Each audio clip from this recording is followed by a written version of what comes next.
ఎలా వచ్చింది ఆపర్చునిటీ సలార్లో?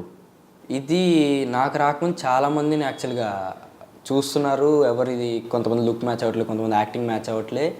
ఇంకా లాస్ట్ హోప్ లాగా ప్రతాప్ అని ఒక అన్న కాస్టింగ్ డైరెక్టర్ కమ్ యాక్టర్ తనని కాంటాక్ట్ అయితే నా ప్రొఫైల్తో పాటు ఇంకో 80 ప్రొఫైల్స్ పంపించారు తను.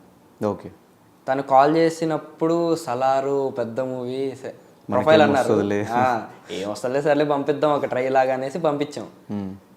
తర్వాత 80 ప్రొఫైల్స్లో కొన్ని ప్రొఫైల్స్ని షార్ట్ లిస్ట్ చేసి ప్రకాష్ అన్న అసోసియేట్ డైరెక్టర్ నీల్ సార్ దగ్గరికి తీసుకెళ్ళారు.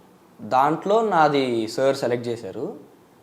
తర్వాత కాల్ చేసి ఇట్లా ఆడిషన్ రిహార్సల్ టైప్ ఒకటి ఉంది నీల్ సార్తో, అది కూడా అనేసరికి నేను షాక్. అంటే ప్రశాంత్ నేను ఎక్స్పెక్ట్ చేయలే కదన్నా, అసలు వస్తుందని ఎక్స్పెక్ట్ చేయలే. సో ప్రశాంత్ నీల్ సార్తో రిహార్సల్ ఏంటి, సలార్ మూవీ ఏంటి అన్నట్టు షాక్లో ఉండి వెళ్ళిపోయా. వెళ్ళాను, సీన్ చెప్పారు, అక్కడికి వెళ్ళాక చేశాను.